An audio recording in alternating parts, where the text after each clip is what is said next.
నమస్కారం Whitefield news కి స్వాగతం. ముందుగా ముఖ్యాంశాలు. జనవరి 12వ తేదీ PSLV C-62 రాకెట్ ద్వారా EOS N1 ను గగనతలంలోకి పంపనున్నారు. రాకెట్ల ప్రయోగం విజయవంతం కావాలని ఉపగ్రహ నమూనాను శ్రీవారి పాదాల చెంత ఉంచి ప్రత్యేక పూజలు నిర్వహించిన ISRO chairman doctor V Narayanan. తిరుపతిలో అనుమతి లేకుండా బ్యానర్లు ప్రదర్శించి జాతీయ చిహ్నాలను అవమానించిన ఘటనలో 2 నిందితులను అరెస్టు చేసిన తిరుపతి పోలీసులు. కేంద్ర ప్రభుత్వం ఉపాధి హామీ పథకాన్ని నీరుగార్చడాన్ని నిరసిస్తూ కాంగ్రెస్ పార్టీ ఆధ్వర్యంలో ఈస్ట్ పోలీస్ స్టేషన్ గాంధీ విగ్రహం వద్ద జనవరి 11వ తేదీ దీక్ష చేపట్టనున్నాం పేర్కొన్న తిరుపతి కాంగ్రెస్ పార్టీ నాయకులు. వార్తల్లోని వివరాలు. కేంద్ర ప్రభుత్వం ఉపాధి హామీ పథకాన్ని నీరుగార్చడాన్ని నిరసిస్తూ కాంగ్రెస్ పార్టీ ఆధ్వర్యంలో ఈస్ట్ పోలీస్ స్టేషన్ గాంధీ విగ్రహం వద్ద జనవరి 11వ తేదీ దీక్ష చేపట్టనున్నట్లు కాంగ్రెస్ పార్టీ నాయకులు తెలియజేశారు. మహాత్మా గాంధీ ఉపాధి హామీ చట్టాన్ని ఈరోజు రద్దు చేయడం దేశం మొత్తం మీద దళితులు, ఎస్సీ, ఎస్టీలు, బీసీలకి తీరని లోటే. అణగారి వర్గాలనే కాకుండా ప్రతి ఒక్కరిని ఈ కొత్త చట్టం ద్వారా బీజేపీ గవర్నమెంట్ మోసం చేయటం జరిగింది. ఈ చట్టం వల్ల దేశంలో దాదాపు 13 కోట్ల మందికి ఉపాధి కోల్పోయే అవకాశం ఉంది. మన రాష్ట్రంలో అయితే 75 లక్షల మందికి ఉపాధి కోల్పోతారు. ఈ చట్టాన్ని అనేక మార్పులు చేశారు. ఈ చట్టంలో దాదాపు రాష్ట్రాలు 40%, కేంద్రం 60%. మన చంద్రబాబు నాయుడు గారు, మన ముఖ్యమంత్రి గారు 40% పెట్టి ఉపాధి హామీ పనులు చేపించగలడా? ఆయనకి ఇప్పుడుండే మన ఆర్థిక పరిస్థితుల్లో 40% రుణాలు ఇచ్చి ఉపాధి హామీ పనులు చేపించగలడా? అంటే ఈ చట్టాన్ని పూర్తిగా రద్దు చేసే విధంగా కేంద్రంలో బీజేపీ ప్రభుత్వం ఆలోచిస్తూ ఉంది. ఇప్పుడు ఈ చట్టం మీద రేపు 11వ తారీఖు దేశం మొత్తం మీద 700 జిల్లాలలో 5 లక్షల మంది వాళ్ళ జిల్లాలలో హెడ్ క్వార్టర్లలో మహాత్మా గాంధీ నరేగా బచావో సంగ్రామ్ పేరుతో నిరాహార దీక్షలు చేస్తున్నారు. దీనికి మన తిరుపతి సిటీ కాంగ్రెస్ తరపున మన గాంధీ విగ్రహం దగ్గర ఈస్ట్ పోలీస్ స్టేషన్ ఎదురుగా రేపు ఉదయం 10 గంటలకు నిరాహార దీక్ష స్టార్ట్ అవుతుంది. సాయంకాలం 5 వరకు ఉంటుంది. తప్పక మీడియా మిత్రులు ప్రతి ఒక్కరూ మాకు సహకరించవలసిందిగా కోరడమైంది. ఈ ఉపాధి హామీ పథకం నుంచి తీసివేయడం మోడీ ప్రభుత్వం చేపట్టిన ఒక దురదృష్టకరమైన సంఘటన. మహాత్మా గాంధీ గారి ఆశయం, ఆలోచనలకు ప్రతిరూపంగా ఆకలి అనేది ఒక అవమానకరమైన విషయం ఈ సభ్య సమాజంలోని. ఏ ఒక్క కుటుంబం కూడా ఆకలి బాధలతో జీవనం కొనసాగించకూడదని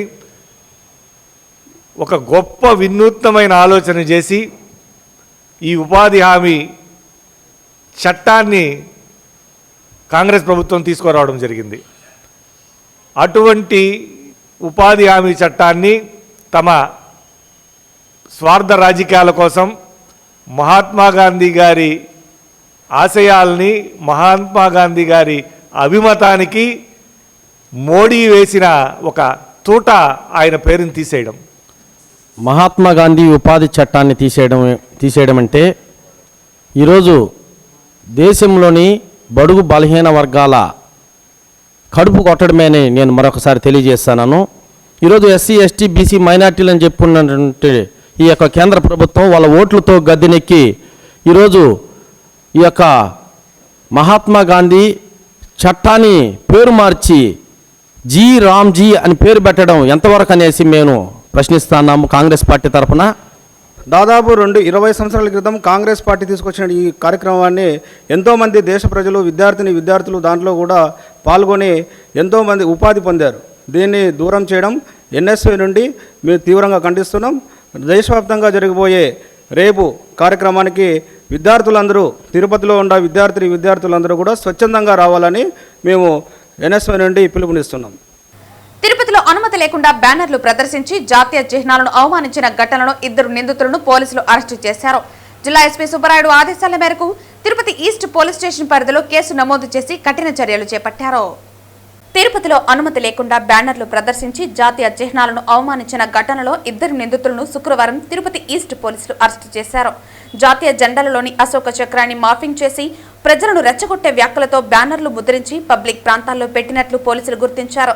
ఈ ఘటన ప్రజాశాంతి భద్రతలకు భంగం కలిగించేలా ఉందని భావించి ఇందుకు కారణం కలికిరి క్రాంతి చైతన్య, దుగ్గనేని మోహనకృష్ణలను పోలీసులు అరెస్టు చేసి దర్యాప్తు కొనసాగిస్తున్నారు. అనుమతి లేకుండా బ్యానర్లు, ఫ్లెక్సీలు ప్రదర్శించడం చట్టవిరుద్ధమని, జాతీయ చిహ్నాల అవమానంపై కఠిన చర్యలు తప్పవని పోలీసులు హెచ్చరించారు. ఏం లేదు, నిన్న రాత్రి పౌర హక్కుల సంఘం ఆధ్వర్యంలో కొన్ని ఫ్లెక్సీలు ఏర్పాటు చేయడం ఇక్కడ మన టౌన్లో, తిరుపతి టౌన్లో. దాంట్లో భాగంగా ఆ ఫ్లెక్సీలలో ఉన్న విషయాలని కొంచెం వివాదాస్పదంగా ఉండడం వల్ల వాళ్ళపైన ఎఫ్ఐఆర్ చేయడం జరిగింది. దీంట్లో భాగంగా ఈ నెంబర్ 1 ఏంటంటే ఈ అశోక చక్రం మనకి నేషనల్ యాంబ్లమ్ ఉంటుంది కదా, ఆ నేషనల్ యాంబ్లమ్ని ఆల్టరేషన్స్ అంటే కించపరిచే విధంగా దాంట్లో ఆ బ్యానర్స్లలో ఉండడం, అది వివిధ వర్గాల మధ్య, గ్రూపుల మధ్య గలాట్లకి కారణము అవ్వడం, అయ్యేటట్టుగా కనిపించడం, భారతదేశ సౌభ్రతత్వానికి భంగం కలిగించే విధంగా ఉండడం, యూనిటీకి దెబ్బతీసే విధంగా ఉండడము, ఈ విధంగా ఉండి దాని కింద కేసెస్ రిజిస్టర్ చేయడం జరిగింది. అంతేకాకుండా మా రిలీజియస్ బేస్ పైన కూడా వీళ్ళు దానిపైన రాతలు ఉన్నాయి. ఆ రిలీజియస్ బేస్ పైన కూడా రాతలు ఉండడం వల్ల వాటిపైన కూడా కన్సర్న్ సెక్షన్స్ కింద ఎఫ్ఐఆర్ నమోదు చేయడం జరిగింది. దీంట్లో కంప్లైనెంట్ వచ్చి చీనేపల్లి కిరణ్ కుమార్ అని చెప్పేసి ఇతను ఇచ్చిన కంప్లైంట్ పైన తిరుపతి వాసే మనం కేసు రిజిస్టర్ చేయడం జరిగింది. దీంట్లో భాగంగా ఈరోజు మనము ఈ క్రాంతి చైతన్యాన్ని ఒక అడ్వకేట్ గారిని మరియు అడ్వకేట్ అంటున్నాం, ఈ క్రాంతి చైతన్య ఈ పౌర హక్కుల సంఘం అతన్ని మరియు ఈ బ్యానర్స్ ప్రింట్ చేయించిన జీవీకే ప్రింటింగ్ ప్రెస్ అతను మోహనకృష్ణ అని ఇతన్ని అదుపులోకి తీసుకోవడం జరిగింది. టుమారో యాజ్ పర్ సెక్షన్స్ని బట్టి మనం వాళ్ళని జ్యుడిషియల్ కస్టడీకి పంపించడం జరుగుతుంది. Srinivasulu, east inspector, Tirupati. Banner designing అది ఇంకా ఇన్వెస్టిగేషన్లో తేలాలి, వీళ్ళకి తెలియదు కాబట్టి మనం పరిశోధన చేసి దాన్ని బయటకు తీయాలి. ఎక్కడ డిజైన్ చేయాలి, ఎక్కడి నుంచి బయటకు చేయాలి అని చెప్పి సెక్షన్స్ ఇంటిగ్రిటీ, దేశ సౌభ్రతత్వానికి సమాఖ్యతను భంగం కలిగించే సెక్షన్లు ఏవేవైతే అన్నిటి కింద చేయడం జరిగింది. అదేవిధంగా రిలీజియస్ ఆస్పెక్ట్స్లో ఇతర మతాలను కించపరిచే విధంగా అలాంటి వర్డ్స్ ఉండడం వల్ల వాటి కింద కూడా చేయడం జరిగింది. ఇంకా ఈ నేషనల్ యాంబ్లమ్ని డిఫిగరేషన్ చేయడం అంటే జాతీయ చిహ్నాలని దాన్ని మార్చి అది అది ఫ్లెక్సీలో ఉండడం వల్ల కూడా ఆ యాక్ట్స్ కింద కూడా కన్సర్న్ సెక్షన్స్ పెట్టి మనం కేసెస్ రిజిస్టర్ చేయడం జరిగింది. Thank you so much. దీంట్లో భాగంగా ఈ ఫ్లెక్సీలు తయారు చేసే నిర్వాహకులకి దాంట్లో ఉన్న సబ్జెక్ట్ ఏంది అది ఖచ్చితంగా ఒకసారి కన్ఫర్మేషన్ చేసుకొని అది ఏమన్నా ఇతరులకు కించపరిచే విధంగా ఉందా, లేదా రిలీజియస్ ఆస్పెక్ట్స్లో ఉందా, లేదా ఇతర కోణాలలో ఉందా అని కోటికి 2 సార్లు చెక్ చేసుకొని ఇవ్వాల్సిందిగా ప్రతి ఒక్క ఫ్లెక్సీ నిర్వాహకుడిని కోరుతున్నాం. అదేవిధంగా అందరికీ కూడా నోటీసులు కూడా సర్వ్ చేయడం జరుగుతుంది. భవిష్యత్తులో ఎవరు కూడా ఏదన్నా అబ్నార్మల్ ఇది ఉంటే మాకు పోలీసులకు సమాచారం ఎలా ఉంది, కానీ ఎవరు తయారు చేస్తున్న వాళ్ళ గురించి కూడా సమాచారం ఇవ్వమని ముందుగా ఒకసారి ఈ ఫ్లెక్సీ తయారు చేసే నిర్వాహకులు కూడా నోటీసులు ఇవ్వడం జరుగుతుంది. Thank you so much. ఈ నెల 12వ తేదీన సంక్రాంతి పండుగ సందర్భంగా నారావారిపల్లికు రానున్న ముఖ్యమంత్రి చంద్రబాబు నాయుడు పర్యటన సందర్భంగా ముందస్తు ఏర్పాట్లను చంద్రగిరి ఎమ్మెల్యే పులివర్తి నాని, తిరుపతి జిల్లా కలెక్టర్ వెంకటేశ్వర్, ఎస్పీ సుబ్బరాయుడుతో పాటుగా జిల్లా అధికారులతో కలిసి నారావారిపల్లిను సందర్శించారు. జిల్లా అధికార యంత్రాంగంతో, స్థానిక నాయకులతో ఎమ్మెల్యే పులివర్తి నాని ముఖ్యమంత్రి కార్యక్రమాలకు coordinator Pendurthi Venkatesh, collector Venkatesh, SP Subbarayudu, Tirupati RDO Rammohan, DPO Sushiladevi, additional ఎస్పీలు అధికారులతో కలిసి ఎవరెవరు ఏ బాధ్యతలు నిర్వహించాలి అన్నదానిపై సమీక్షా సమావేశం నిర్వహించారు. ముఖ్యమంత్రి చేతుల మీదుగా ప్రారంభించనున్న భవనాలను, ఆయన పరిశీలించనున్న ప్రాంతాలను అధికారులతో కలిసి పరిశీలించారు. జరుగుతున్న ఏర్పాట్లను పర్యవేక్షించి కొన్ని సూచనలు చేశారు. సుదూర ప్రాంతాల నుంచి వచ్చే వారికి తాగునీరు, ఆహార వసతి, వాహన పార్కింగ్ తదితర అంశాలపై పోలీస్, రెవెన్యూ, విద్యుత్ శాఖ అధికారులతో సమీక్షించారు.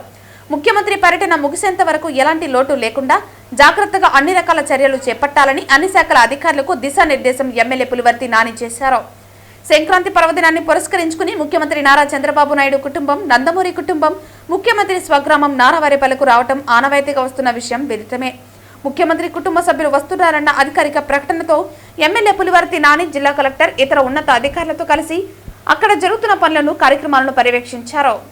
ముఖ్యమంత్రి కుటుంబ సభ్యులు ఉన్నంత వరకు పర్యటన సజావుగా సాగేలా అన్ని రకాల జాగ్రత్త చర్యలు తీసుకోవాలని జిల్లా అధికారులను కోరారు. ఆంధ్రప్రదేశ్ పౌర హక్కుల సంఘం ఆధ్వర్యంలో 20వ రాష్ట్ర మహాసభలు మొదటి రోజు తిరుపతి నగరంలోని బైరాగి పట్టణంలో ఉన్న గంధమనేని శివయ్య భవన్ నందు నిర్వహించారు. ఈ సందర్భంగా వారు మాట్లాడుతూ ప్రజల సంఘీభావంతో మానవ హక్కుల పరిరక్షణ కోసం పోరాటాలు చేస్తున్నామన్నారు. పోలీసులు చట్ట పరిధిలోనే పనిచేయాలని, వారు అతిక్రమించినప్పుడు మానవ హక్కుల సంఘం ప్రశ్నిస్తుందన్నారు.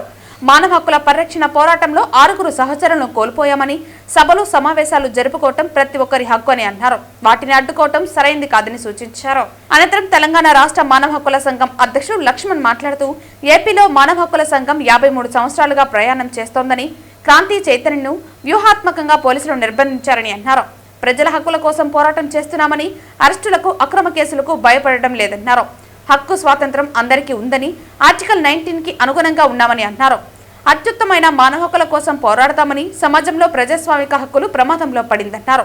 వాటిని పరిరక్షించడం కోసం తాము ప్రజల్లో చైతన్యం తీసుకువచ్చేలా కృషి చేస్తున్నామన్నారు. పౌర హక్కుల సంఘానికి సంబంధించినటువంటి మొన్న రాత్రి ఒక బ్యానర్ని పేస్ట్ చేసేటప్పుడు, కట్టేటప్పుడు రోడ్డు పైన అక్కడ ఆర్ఎస్ఎస్కి సంబంధించిన వాళ్ళు, విశ్వ హిందూ బజరంగ్ దళ్కి సంబంధించిన వాళ్ళు అక్కడికి వచ్చి పన్సారే, దబుల్కర్ అట్లనే ఇట్లాంటి తదితరుల్ని చంపిన హిందూ మతోన్మాదుల్ని శిక్షించాలి అని చెప్పేసి ఆ బ్యానర్ కంటెంట్, ఆ బ్యానర్ని పెట్టుకొని అక్కడ కడుతూ ఉంటే, ఈ బ్యానర్ని కట్టడానికి వీల్లేదు, మీరు హిందూ మతోన్మాదం ఎట్లా అవుతుంది అని చెప్పేసి ఒక వాదన పెట్టుకోవటం జరిగింది.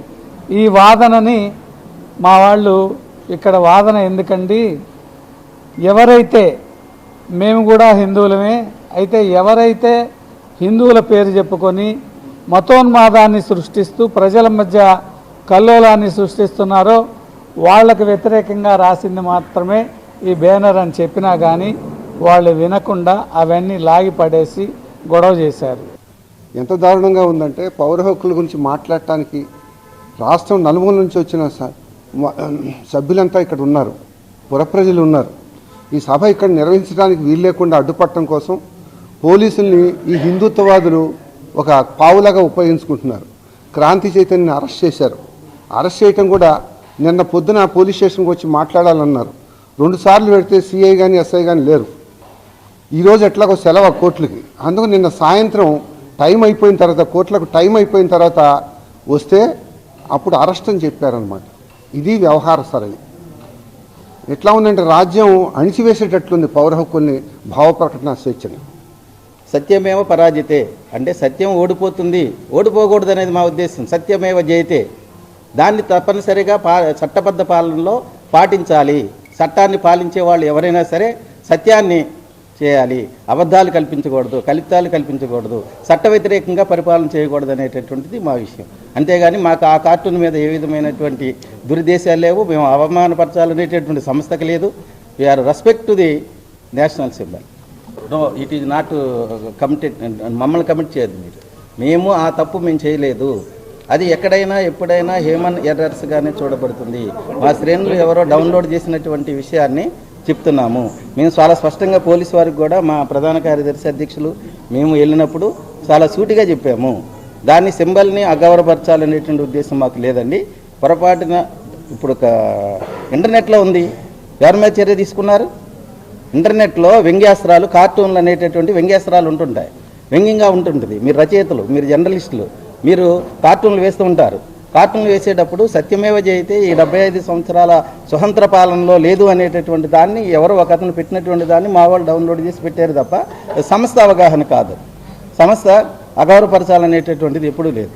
దాన్ని స్పష్టంగా తిరుపతి శ్రీ కోదండరామస్వామి దక్షిణ మాడవీధిలోని శ్రీ వెంకటేశ్వర స్వామి ఆలయంలో ధనుర్మాసం ఉత్సవాల సందర్భంగా తెలుగుదేశం పార్టీ నాయకులు జగన్నాథం ఆధ్వర్యంలో భక్తులకు అన్నదాన కార్యక్రమం నిర్వహించారు. పెద్ద సంఖ్యలో భక్తులు అన్నదానాన్ని స్వీకరించి సంతోషం వ్యక్తం చేశారు. తిరుపతి శ్రీ కోదండరామస్వామి దక్షిణ మాలవీధుల్లోని వెంకటేశ్వర స్వామి ఆలయంలో ధనుర్మాసం ఉత్సవాలను పురస్కరించుకుని ఆలయ కమిటీ సభ్యులు ప్రతి శనివారం స్వామివారి భక్తులకు అన్నదాన కార్యక్రమం నిర్వహించడం జరుగుతోంది. అందులో భాగంగా శనివారం తిరుపతి తెలుగుదేశం పార్టీ సీనియర్ నాయకులు జగన్నాథం ఆధ్వర్యంలో భక్తులకు అన్నదాన కార్యక్రమం నిర్వహించారు. ముందుగా స్వామివారి ఆలయంలో పూజలు నిర్వహించి నైవేద్యం సమర్పించారు. అనంతరం భక్తులకు అన్నదానం చేశారు.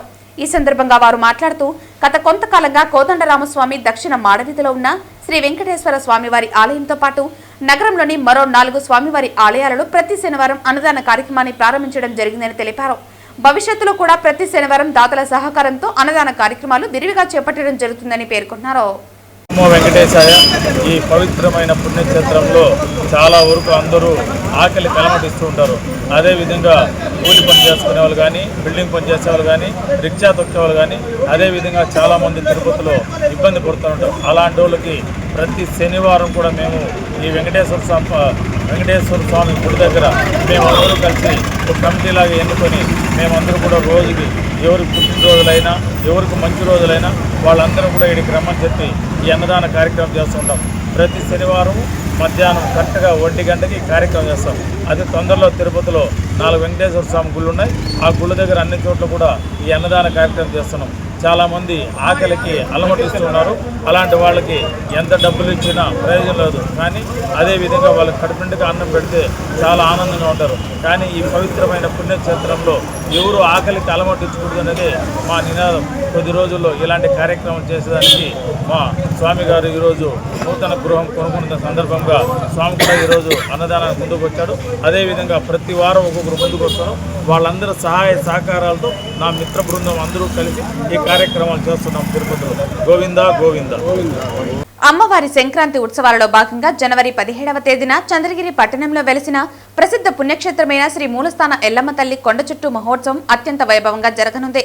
ఈ సందర్భంగా చంద్రగిరి ఎమ్మెల్యే పులివర్తి నాని చేతుల మీదుగా ఆలయ ప్రాంగణంలో కొండ చుట్టూ మహోత్సవం పోస్టర్ను ఆవిష్కరించారు. చంద్రగిరి పట్టణంలో వెలిసిన శ్రీ మూలస్థానం ఎల్లమ్మ తల్లిని ఎమ్మెల్యే పులివర్తి నాని దర్శించుకున్నారు. చంద్రగిరి సంక్రాంతి సంబరాలు, మూలస్థాన ఎల్లమ్మ తల్లి కొండ చుట్టూ మహోత్సవంపై ఆలయ కమిటీ సభ్యులు పెద్దలతో ఎమ్మెల్యే నాని చర్చించారు. ఎమ్మెల్యే పులివర్తి నాని ఆలయ ప్రాంగణంలో ఆయన చేతుల మీదుగా కొండ చుట్టూ మహోత్సవం పోస్టర్ను ఆవిష్కరించారు. ఉత్సవాలు గతంలో కంటే మెరుగ్గా భక్తులకు ఎటువంటి ఇబ్బందులు కలగకుండా ఉండేందుకు ఎమ్మెల్యే అధికారులతో కలిసి ఈ కింది అంశాలపై దిశానిర్దేశం చేశారు. ఉత్సవాల నిర్వహణలో లోటుపాట్లు లేకుండా వివిధ శాఖల అధికారులతో సమన్వయ సమావేశం నిర్వహించారు. పండుగ ఏర్పాట్లపై గ్రామ పెద్దలు భక్తుల నుండి సూచనలు మరియు సలహాలు స్వీకరించి అవసరమైన మార్పులు చేర్పులు చేయాలని అధికారులను ఎమ్మెల్యే ఆదేశించారు. భక్తుల రద్దీని దృష్టిలో ఉంచుకుని భద్రత, తాగునీరు, రవాణా మరియు విద్యుత్ దీపాల ఏర్పాట్లపై ప్రత్యేక దృష్టి పెట్టండి ఎమ్మెల్యే నాని పేర్కొన్నారు. ఈ కార్యక్రమంలో చైర్మన్ మొక్కల చంద్రశేఖర్ రెడ్డి, ఆలయ ఈవో మమత, తహసీల్దార్ శివరామ సుబ్బయ్య, టీడీపీ మండల పార్టీ అధ్యక్షులు ఏజీపల్లి బాల, మార్కెట్ చైర్మన్ గౌస్ బాషా తదితరులు పాల్గొన్నారు. మనం ఈ పండుగలు కానీ ఏది కానీ మన తెలుగుదేశం ప్రభుత్వం గెలిచిన రోజు నుంచి పార్టీల విధంగా అందరినీ కలుపుకుంటూ మనం గ్రామ ఉత్సవం ఏ విధంగా చేసుకుంటాం ఆ విధంగా చేసుకుంటున్నాం. ఇక్కడుండే ప్రజలందరూ కూడా అదే చెప్పి ఎప్పుడు కానీ ఎలక్షన్ టైంలో రాసిన ఎలక్షన్ అయిన తర్వాత రాసిన ఉండదు. ఏ విధంగా అయితే మన ఈ 1.5 years చేసిన ఉత్సవాలు అదేవిధంగా ఈ కొండ చుట్టూ కానీ కొండ చుట్టూ మన కాంపౌండ్ శాంక్షన్ కాంపౌండ్ కానీ ఈ మూలస్థానానికి సంబంధించింది ఏది ఉన్నా కూడా లోటుపాట్లు మీరు సలహాలు ఇస్తే దాన్ని తీసుకొని నేను కూడా చెప్పాను మన రైతులకు ఇక్కడే బాత్రూమ్లు అన్ని మార్చాలని, ఎందుకంటే ఇక్కడే పూజ ఇక్కడే జరుగుతుంది కాబట్టి అది మార్చాలని చెప్పిన అటువంటి సలహాలు ఇచ్చిన చేద్దాం. దాంతోపాటు ఇక్కడ హైవే రోడ్డు కూడా కరెక్ట్ ప్రాబ్లం అది కూడా చేస్తే భక్తులు ఈ రూట్ నుంచి వచ్చేదానికి ఎక్కువసారి ఇట్లా వచ్చి ఇట్లా పోవచ్చు, ఇట్లా వచ్చి ఇట్లా పోవచ్చు, దాన్ని కూడా చేస్తే అది కూడా బాగుంటుంది. కాబట్టి ఇక్కడ అందరూ కలిసి ఇక్కడ సతీష్ గారిని ఇక్కడ అందరూ ముఖ్యమైన అందరూ కూడా కూర్చుంటే అందరూ కూర్చుంటే 2 రోజులు 3 రోజులు అన్ని క్లియర్ అయిపోతారు. కాబట్టి ఛాన్స్ బాగా తీసుకోవాలని కోరుకుంటున్నా. నా తరఫున మన ఇక్కడ చంద్రగిరి ఎమ్మెల్యేగా కాకుండా మా చంద్రగిరి నియోజకవర్గ కుటుంబ సభ్యులు చెప్తున్నా, ఈ మూలస్థానం అంతా ఉండొచ్చు. మన చంద్రగిరి నియోజకవర్గం ఏ టెంపుల్ కానీ ఏ సేవా కార్యక్రమం కూడా మనందరూ కలిసి ఇన్ని రోజులు ఏ విధంగా ముందుకు పోతున్నామో అదే విధంగా మళ్ళీ అందరూ కలిసిపోవాలని కోరుకోవాలని తెలియజేసుకుంటూ రేపు 12వ తేదీ ఈవినింగ్ మన ముఖ్యమంత్రి గారు చంద్రబాబు నాయుడు గారు 12వ తేదీ ఈవినింగ్ వస్తారు. మార్నింగ్ వచ్చి ఒక 11 లోకేష్ బాబు గారు వస్తున్నారు. కాబట్టి 13, 14, 15 ఇక్కడ గోల్గా ఏమి ఉంటాయి. కాబట్టి మనందరూ పాల్గొని ఇక్కడ ఉండే వాళ్ళందరూ కూడా జయప్రదం చేస్తూ ఇక్కడ ఈ ఉత్సవాన్ని కూడా జయప్రదం చేయాలని కూడా ప్రజలు కోరుకుంటూ ఈ అవకాశం అందరూ కూడా పేరు ధన్యవాదాలు. తిరుపతిలో శనివారం రెవెన్యూ శాఖ మంత్రి అనగాని సత్యప్రసాద్ పుట్టినరోజు వేడుకలు తిరుపతిలో ఘనంగా నిర్వహించారు. తిరుపతిలో తెలుగుదేశం నాయకులు శంకర్ యాదవ్ ఆధ్వర్యంలో మంత్రి అనగాని సత్యప్రసాద్ పుట్టినరోజు వేడుకలను శంకర్ యాదవ్ ఆధ్వర్యంలో ఘనంగా నిర్వహించారు. అలిపిరి వద్ద కొబ్బరికాయలు కొట్టి మొక్కులు చెల్లించుకున్న తర్వాత రియా హాస్పిటల్ వద్ద పేద ప్రజలకు అన్నదానం చేశారు. ఈ సందర్భంగా శంకర్ యాదవ్ మాట్లాడుతూ మంత్రి అనగాని సత్యప్రసాద్ కి శ్రీ వెంకటేశ్వర స్వామి ఆశీస్సులు ఎల్లవేళలా ఉండాలని, ఆయన ఆయుర ఆరోగ్యాలతో ఇలాంటి పుట్టినరోజు మరెన్నో జరుపుకోవాలని, పేద ప్రజలకు మంచి చేయాలని మనస్ఫూర్తితో కోరుకుంటున్నామని తెలిపారు. గౌరవనీయులైన రెవెన్యూ మంత్రి గారు అనగాని సత్యప్రసాద్ అన్నగారికి జన్మదిన శుభాకాంక్షలు. ఈరోజు రోజాకాడ అన్నదానాలు కానీ యావత్తు ఆంధ్రప్రదేశ్ మొత్తము ఆయన పేరు చెప్పితే తెలియని వారు అంటూ ఎవరు లేరు. ఆయన చేసిన మంచి పనులు మనము గుర్తుంచుకోవాలా. ఆయన పుట్టిన దినము ఈరోజు అందరికీ కడుపు నిండా అన్నం పెట్టడం జరుగుతుంది. ఇలాంటివి మరిన్ని కార్యక్రమాలు చేస్తామని ఆయన విశ్వాస పాత్రలో మేము ఆయన ఎలలేని సేవలకు మేము ఆయనకి కృతజ్ఞంగా ఉన్నాము. ఆయనకి మరోసారి జన్మదిన శుభాకాంక్షలు. ఆయన కూటమి ప్రభుత్వంలో ముందు తీసుకెళ్లాలన్న దిశలో ఆయన చాలా ముందు ఉన్నారు. ప్రజల పట్ల చాలా ప్రేమాభిమానాలు చూపించే ముఖ్యమంత్రి ఎవరైనా నేను చెప్పడం ఉందో అనగాని సత్యప్రసాద్ అన్నగారు అని చెప్పి ప్రతి ఒక్కరూ నిర్భయంగా చెప్పడానికి సంకోచించరు. ఆ కలియుగ దైవమైన వెంకటేశ్వర స్వామి ఆశీస్సులు ఎల్లవేళ ఉండాలని, ఆరోగ్యాలతో ఉన్నత పదవులకు శిఖరాలు అధిరోహించాలని ఆ దేవదేవ వెంకటేశ్వర స్వామిని కోరుకుంటాం మనస్ఫూర్తిగా. తిరుమల శ్రీ వెంకటేశ్వర స్వామి వారిని ISRO chairman doctor V Narayanan దర్శించుకున్నారు. శనివారం ఉదయం వీఐపీ విరామ సమయంలో స్వామివారి సేవలో పాల్గొని మొక్కులు చెల్లించుకున్నారు.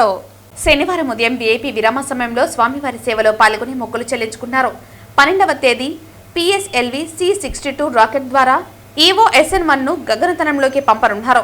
రాకెట్ల ప్రయోగం విజయవంతం కావాలని ఉపగ్రహ నమూనాను శ్రీవారి పాదాల చెంత ఉంచి ప్రత్యేక పూజలు నిర్వహించారు. దర్శనానంతరం రంగనాయకుల మండపంలో రాకెట్ నమూనాలకు ఇస్రో చైర్మన్ నారాయణకు వేద పండితులు వేదాశీర్వచనం అందించారు. ఆలయ అధికారులు ఇస్రో చైర్మన్ ను పట్టు వస్త్రంతో సత్కరించి ఇస్రో శాస్త్రవేత్తలకు శ్రీవారి తీర్థ ప్రసాదాలు అందజేశారు.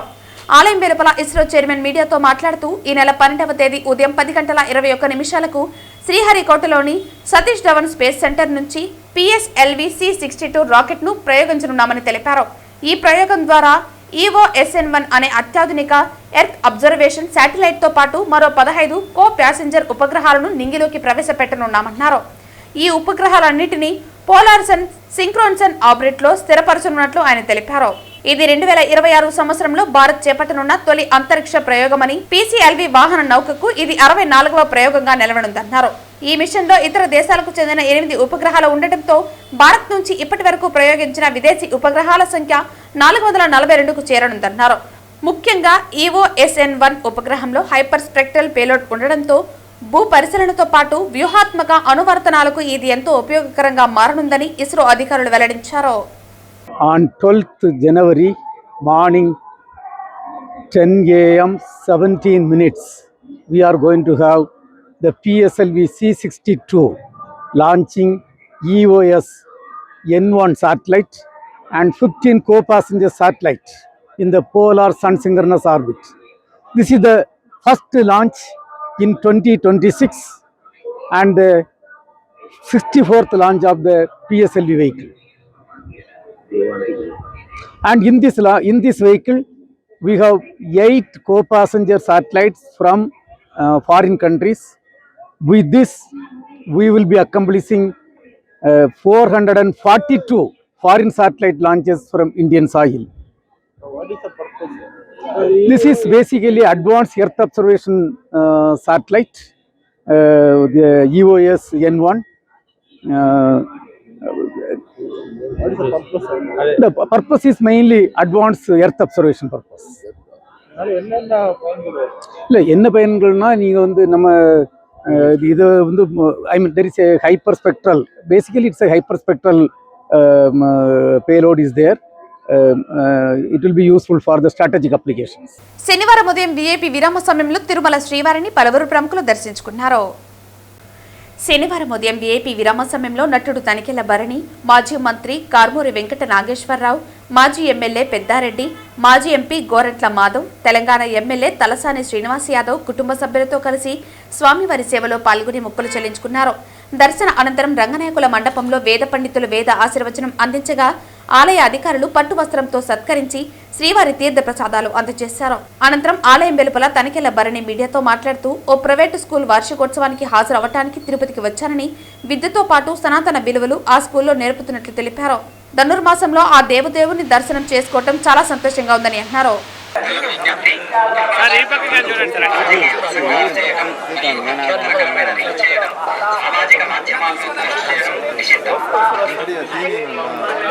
మాజీ మంత్రి తలసాని శ్రీనివాస్ యాదవ్ ఈ రోజు తిరుపతిలోని శ్రీ తాతేగుంట గంగమ్మ తల్లిని దర్శించుకున్నారు. ఆలయానికి చేరుకున్న ఆయనకు అర్చకులు, అధికారులు ఘన స్వాగతం పలికారు. గంగమ్మ దర్శన అనంతరం ఆయనకు ఆలయ అధికారులు తీర్థ ప్రసాదాలు అందజేశారు. తిరుమలకు రావడం జరిగింది. నిన్నటి నుంచి నిన్న శ్రీకాళహస్తి దేవాలయానికి వెళ్ళడం జరిగింది. అదేవిధంగా అభయ వెంకటేశ్వర స్వామి దేవాలయం, కళ్యాణ వెంకటేశ్వర స్వామి దేవాలయం, తొండమాను కూడా వెళ్ళడం జరిగింది. ఈరోజు ఉదయం స్వామివారిని దర్శించుకొని తిరుపతిలో చాలా ప్రధానమైనటువంటి జాతర జరిగేటువంటి గంగమ్మ జాతరకు రావడం జరిగింది. దీంతో పాటు ఇక్కడికి పద్మావతి అమ్మవారి దేవాలయాన్ని ప్రజలందరూ, తెలుగు వాళ్ళందరూ, తెలుగు రాష్ట్రాలలో అందరూ సుఖ సంతోషాలతోని, కుటుంబాలతోని, పాడి పంటలతోని, ఆరోగ్యంగా, ఐశ్వర్యాలతో సంతోషంగా ఉండాలని ఆ భగవంతుని ప్రార్థిస్తూ, తప్పకుండా మరి ఈ సంవత్సరం మొదలు కాగానే ఫస్ట్ వచ్చేటువంటి పండుగ సంక్రాంతి. మీకు భోగి, సంక్రాంతి, కనుమ చాలా పవిత్రమైనటువంటి పండుగలు. అదేవిధంగా నూతన సంవత్సరం అందరూ సంతోషంగా ఉండాలని ఆ భగవంతుని ప్రార్థిస్తాం. వార్తలు ముగించే ముందు ముఖ్యాంశాలు మరోసారి. జనవరి 12వ తేదీ PSLV-C 62 రాకెట్ ద్వారా EOS N1 ను గగనతలంలోకి పంపనున్నారు. రాకెట్ల ప్రయోగం విజయవంతం కావాలని ఉపగ్రహ నమూనాను శ్రీవారి పాదాల చెంత ఉంచి ప్రత్యేక పూజలు నిర్వహించిన ISRO chairman doctor V Narayanan. తిరుపతిలో అనుమతి లేకుండా బ్యానర్లు ప్రదర్శించి జాతీయ చిహ్నాలను అవమానించిన ఘటనలో 2 నిందితులను అరెస్టు చేసిన తిరుపతి పోలీసులు. కేంద్ర ప్రభుత్వం ఉపాధి హామీ పథకాన్ని నీరుగార్చడాన్ని నిరసిస్తూ కాంగ్రెస్ పార్టీ ఆధ్వర్యంలో ఈస్ట్ పోలీస్ స్టేషన్ గాంధీ విగ్రహం వద్ద జనవరి 11వ తేదీ దీక్ష చేపట్టనున్నాం పేర్కొన్న తిరుపతి కాంగ్రెస్ పార్టీ నాయకులు. ఈ వార్తలు ఇంతటితో సమాప్తం. తిరిగి వార్తల్లో మళ్ళీ కలుద్దాం. అంతవరకు సెలవు. నమస్కారం.